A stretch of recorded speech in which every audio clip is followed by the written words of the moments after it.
Elisha sent a young prophet to Ramoth-Gilead with a flask of oil to anoint the commander Jehu as king. The youth hurried into the army camp, where Jehu sat among the captains of Israel's host. Behind closed doors, he poured the oil on Jehu's head, anointed him king to strike down the house of Ahab, and fled.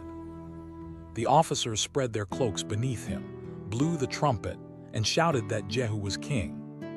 Then Jehu mounted his chariot and drove furiously across the plain toward Jezreel. The watchman on the tower saw his company coming and called a warning to the kings within. The king sent out riders, but Jehu turned each one in behind him, and his furious driving gave him away.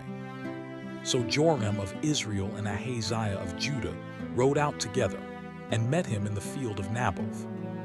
When Joram asked if it was peace, Jehu spoke of Jezebel's idolatries, and Joram turned to flee, crying treachery.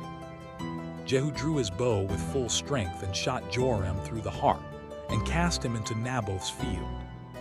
Ahaziah of Judah fled for his life, but Jehu's men struck him down, and he died at Megiddo. In Jezreel, Jezebel painted her eyes, adorned her hair, and leaned from her high window to mock him. Jehu called for those on his side, and the eunuchs threw her down, and the horses trampled her underfoot. When they went to bury her, they found only her skull, her feet, and her hands, for the dogs had devoured her, as Elijah foretold.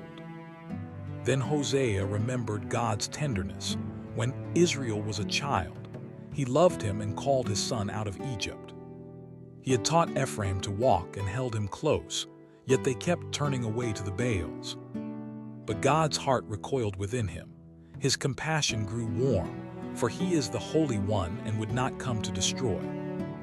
Ephraim fed on the wind, grew rich by false balances, and loved to deceive his neighbor.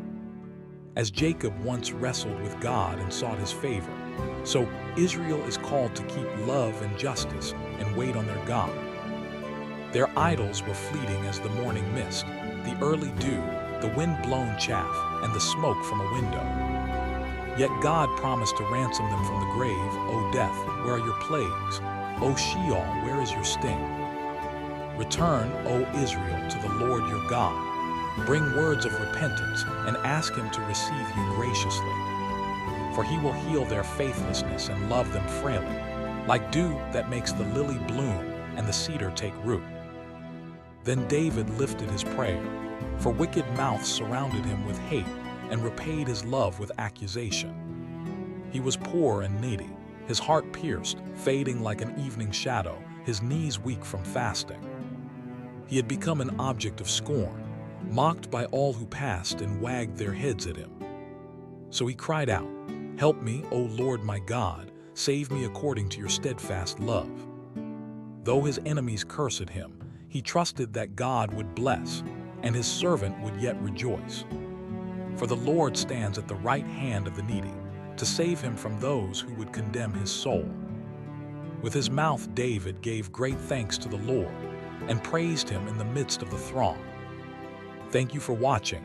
Please like and subscribe.